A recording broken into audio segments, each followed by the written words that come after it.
Hello students, मैं नवाज़ अहमद आपका फिर से स्वागत करता हूं एमजी पॉलीटेक्निक के ऑनलाइन प्लेटफॉर्म पर। ये कैड कैम का लेक्चर नंबर 4 है।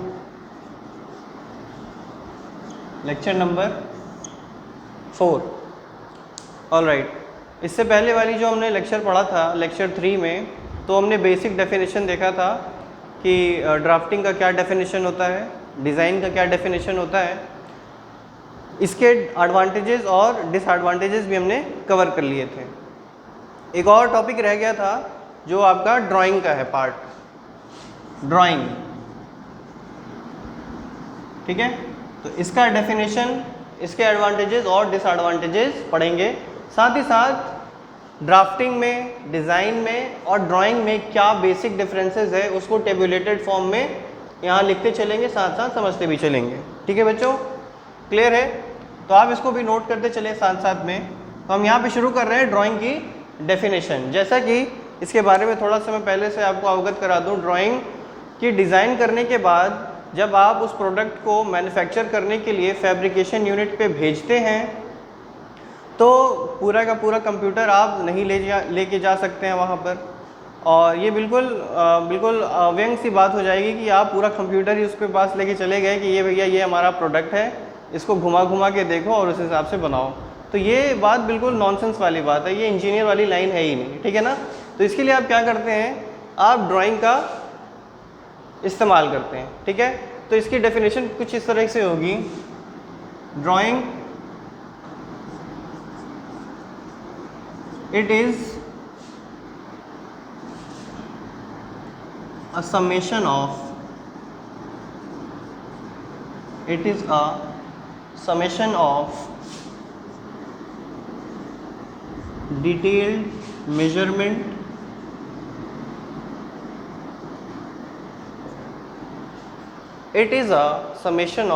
detailed measurement and given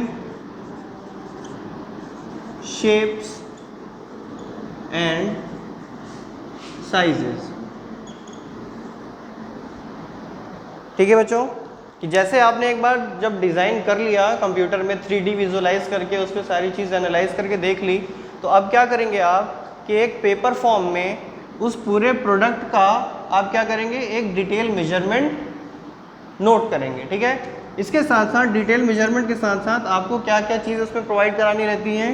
सबसे पहला तो उसका फ्रंट व्यू, फाइन। दूसरा है साइड व्यू, इसमें आपके दोनों साइड्स आ जाएंगे, जैसे कि राइट वाला और लेफ्ट वाला, करेक्ट। तीसरा आता है टॉप व्यू।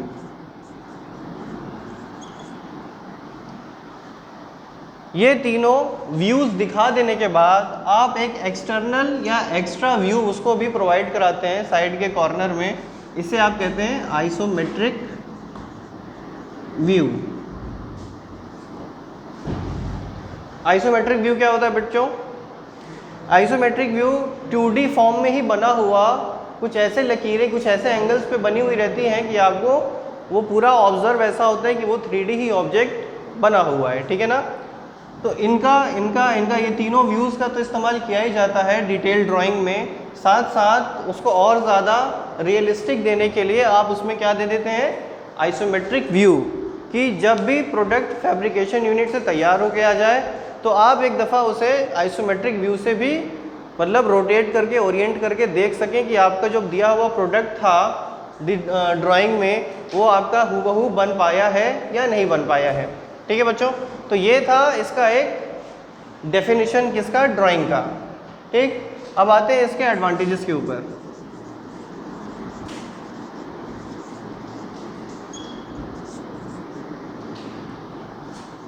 सबसे पहला ये है लेस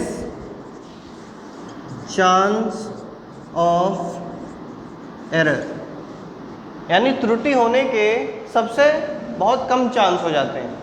एक बार जब आप डिटेल ड्राइंग उसको भेज देंगे तो डिटेल्ड ड्राइंग की ही मदद से वो प्रोडक्ट डिज़ाइन करना, फैब्रिकेट करना शुरू कर देगा। अगर मान लीजिए किसी फैब्रिकेटर के पास डिटेल ड्राइंग ही नहीं पहुंची है तो वो कौन से मतलब बेसिक्स और मेजरमेंट्स को लेके, शेप और साइज़ को लेके वो आपके प्रोडक्ट को डिज़ाइन करेगा। तो अगर ऐसा डिटेल ड्राइंग आप उसको नहीं देते हैं तब बहुत ज़्यादा चांस हो जाते हैं कि आपके प्रोडक्ट से कुछ अलग प्रोडक्ट ही मैन्युफैक्चर हो जाए। लेकिन जब आप डिटेल ड्राइंग का इस्तेमाल करते हैं तो बिल्कुल हूबहू उसी के शेप और साइज़ के अनुसार वो फैब्रिकेट होना शुरू हो जाता है, जो कि बाद में बिल्कुल आपके डिज़ाइन किए हुए प्रोडक्ट के ही मुताबिक होता है। दूसरा, टेक्स लेस टाइम। बहुत थोड़े समय में आप डिटेल ड्राइंग को तैयार करके किसी दूसरी जगह पहुंचा सकते हैं। ठीक है। तीसरा,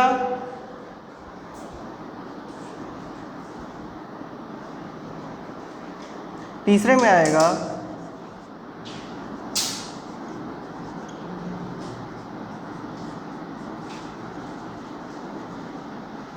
no other influences takes place.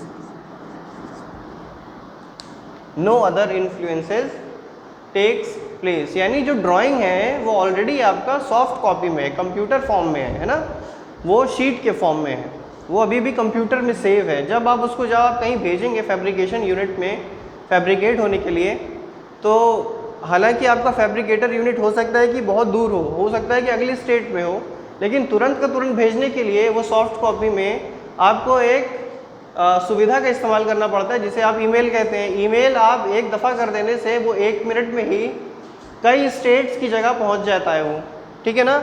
यानी कि उसमें किसी तरह की कोई बाधा नहीं होती है, एक जगह से दूसरी जगह ड्राइंग पहुंचाने में कोई बाधा नहीं होती है। अगर उसको दूसरी चीज़ से समझिए कि अगर मान लीजिए आपने A3 साइज़ की शीट में ड्राइंग बना ली, ठीक है, हार्ड कॉपी बना लिया, अब आप उसको दूसरे स्टेट में लेके जा रहे हैं फैब्रिकेटर यूनिट में, तो हो सकता है कि मतलब नेचुरल डिज़ास्टर्स की वजह से या फिर बारिश होने की वजह से, तूफान होने की वजह से वो आपकी ड्राइंग जो है पेपर फॉर्म वाली वो ख़राब हो जाए, हो सकता है इनफैक्ट वो फट भी जाए, तो आपका भारी नुकसान हो सकता है, क्योंकि फिर से आपको वापस आना पड़ेगा और दोबारा से ड्रॉ करना शुरू करना पड़ेगा। लेकिन इस केस में क्या है कि कोई भी इन्फ्लुएंसेस हो, यानी कि कोई भी प्रभाव पड़ने वाली चीज़ हो, वो चीज़ बहुत कम हो जाती है। क्यों? क्योंकि ये सारी चीज़ें ऑनलाइन हो जाती हैं, ऑनलाइन एक जगह से दूसरी जगह ट्रांसफ़र हो जाती है। तो ये था इसका एडवांटेजेस, ठीक है। डिसएडवांटेजेस में क्या है? डिसएडवांटेजेस में बिल्कुल ये उसी तरह है जिस तरह से ड्राफ्टिंग का डिसएडवांटेजेस था। डिसएडवांटेजेस में सबसे पहला तो यही है कि इसको बनाने के लिए एक स्किल्ड पर्सनल की ज़रूरत होती है,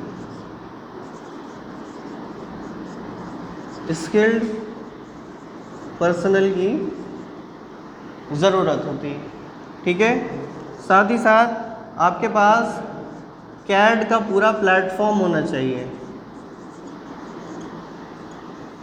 अगर कैड के प्लेटफॉर्म में या इक्विपमेंट में कोई भी कमी रह गई तो आपका ड्राइंग जो है प्रॉपर तरीके से नहीं बन पाएगा, ठीक है। तो सबसे पहली बात तो ये है कि स्किल्ड पर्सनल होना चाहिए किसी भी ड्राइंग को बनाने के लिए। और दूसरा, आपके पास जो कैड प्लेटफॉर्म है या कैड सॉफ्टवेयर के इक्विपमेंट्स हैं वो पूरी तरीके से अवेलेबल होने चाहिए। इन दोनों में से कोई एक भी कमी हो गया तो पूरी ड्राइंग बनाने में आपकी परेशानी हो सकती है, ठीक है बच्चों। तो ये था ड्राइंग का advantages, disadvantages along with its definition, ठीक है। तो कल के लेक्चर में और आज के लेक्चर में आपने क्या क्या कवर करा?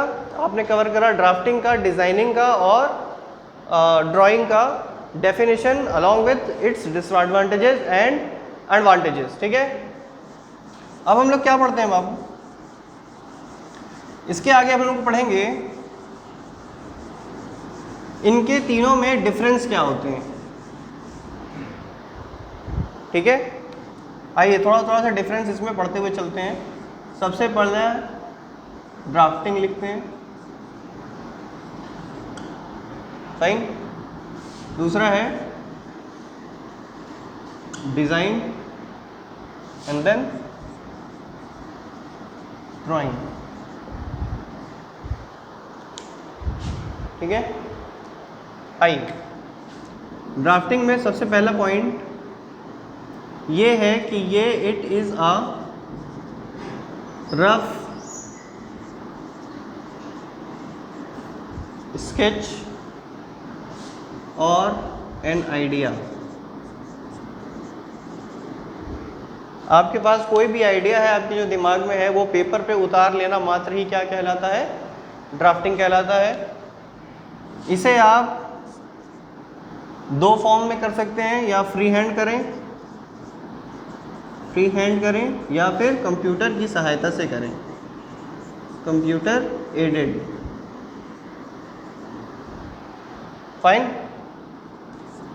ड्राफ्टिंग में जनरली आप 2D लाइंस का इस्तेमाल करते हैं, ठीक है, या वो XY प्लेन पे खींची हुई रेखाएं होंगी सिर्फ, ठीक है। XY प्लेन आप समझते हैं, X वाली लाइन ये वाली इस तरह से हॉरिजॉन्टल लाइन हो जाती है, Y वाली लाइन इस तरह से वर्टिकल लाइन हो जाती है, ठीक है। उसके बाद आता है आपको ऑर्थोगोनल व्यूज़ का इसमें इस्तेमाल करना होता है, ऑर्थोगोनल व्यूज़ का इस्तेमाल करना रहता है, ठीक है। इसमें क्या आता है, इसमें आइए, ये जो होता है एक प्रॉपर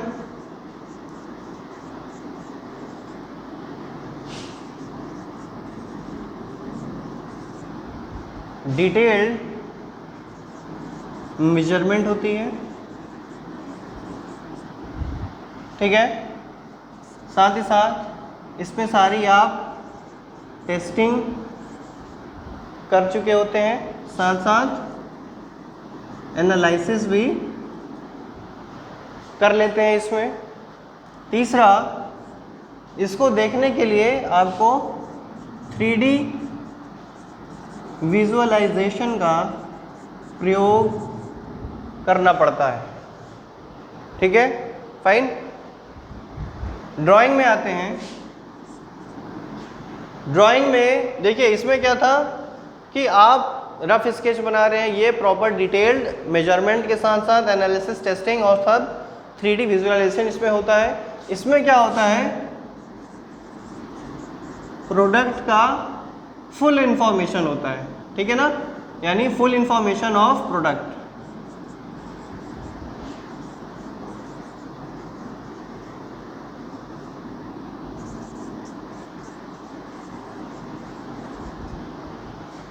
फुल इंफॉर्मेशन होता है। उस इंफॉर्मेशन में क्या क्या आती हैं, मेजरमेंट,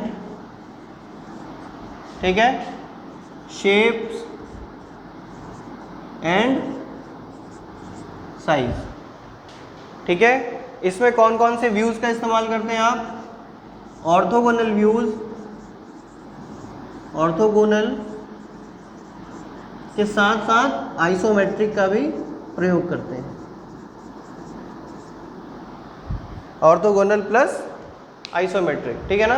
तो ये एक टेबुलेटेड फॉर्म में डिफरेंस है ड्राफ्टिंग का, डिज़ाइन का और ड्राइंग का, ठीक है।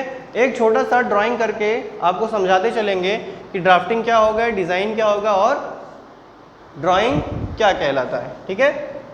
इसे आप नोट करना चाहें नोट करके रख सकते हैं या स्क्रीनशॉट ले सकते हैं इसका।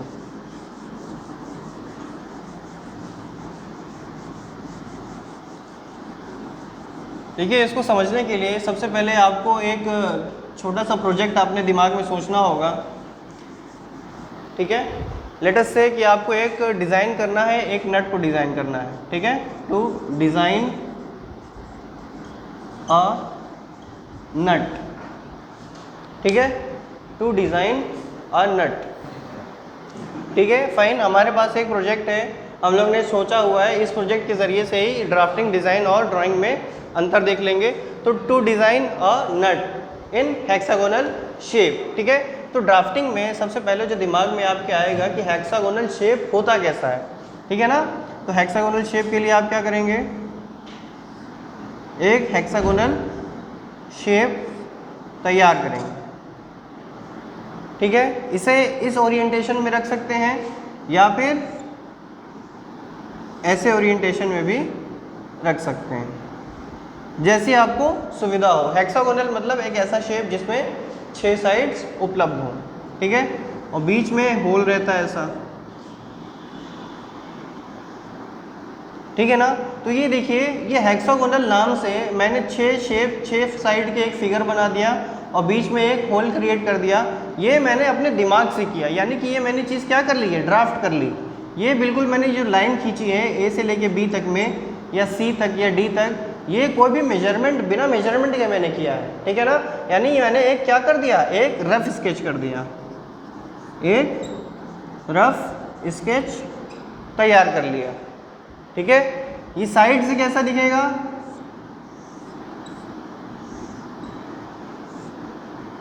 ये नट बोल्ट जब आप इस साइड से देखेंगे इसको तो कुछ इस तरीके से दिखाई देगा, यानी कि ये क्या है, राइट व्यू इसका आ गया। क्लियर हो गया। इसी चीज़ में अब आप देखेंगे कि ये जो चीज़ आपने ड्राफ्ट किया है ये 2D इन फिगर है। कोई भी लाइन जो है इसमें 3D वाली है ही नहीं, थर्ड डायमेंशन में कोई भी लाइन गया ही नहीं है, तो इसीलिए ड्राफ्टिंग जो है हमेशा 2D में की जाती है।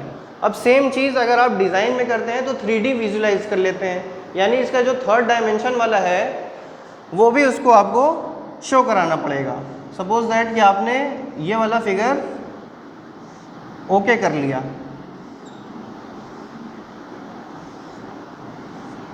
ठीक है। अब ये पीछे कितना गहरा है इस चीज़ को नापने के लिए आपने थर्ड डायमेंशन भी इसकी एक प्रोवाइड करा दी।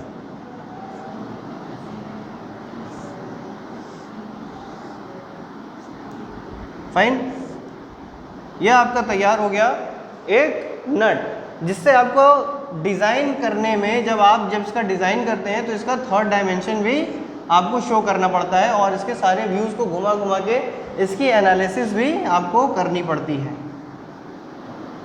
ठीक है बच्चों। ये था, तो डिज़ाइन क्या हो गया, 2D से 3D फॉर्म में चेंज हो गया, 2D से 3D फॉर्म में चेंज हो गया, ठीक है।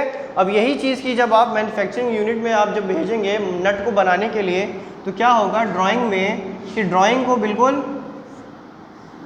फ्रंट व्यू के साथ, फाइन, राइट व्यू के साथ और टॉप व्यू के साथ ही आपको भेजना पड़ेगा।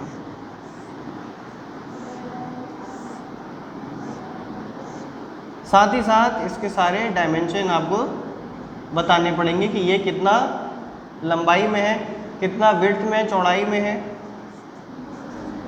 इससे होगा क्या कि आपकी यही दी गई लंबाई और चौड़ाई के हिसाब से ड्राइंग को ही रीड करके मैन्युफैक्चरिंग यूनिट में नट का निर्माण करना शुरू कर देते हैं। तो बच्चों ये एक एग्जाम्पल के सहायता से आपको ड्राफ्टिंग, डिज़ाइन और ड्राइंग के बीच में क्या अंतर होता है इसको समझाया गया। नेक्स्ट लेक्चर में हम लोग कैड के बारे में पढ़ेंगे कि कैड क्या होता है, उसके क्या एप्लीकेशन होते हैं और उसको करने के लिए मतलब कौन कौन से प्रोसीजर का इस्तेमाल करना पड़ता है, ठीक है बच्चों। तो आई होप आप लोग को ये समझ में आया होगा। आप लोग गहन अध्ययन करते रहिए, पढ़ाई में किसी तरह की रिक्वायरमेंट नहीं आनी चाहिए और किसी भी तरह की परेशानी के लिए आप मुझसे डायरेक्ट फ़ोन कर सकते हैं, डायरेक्ट मैसेज कर सकते हैं। आपके सारे समस्याओं का समाधान जल्द से जल्द कर दिया जाएगा। तब तक के लिए आप सुरक्षित रहें एवं घर पे रहें।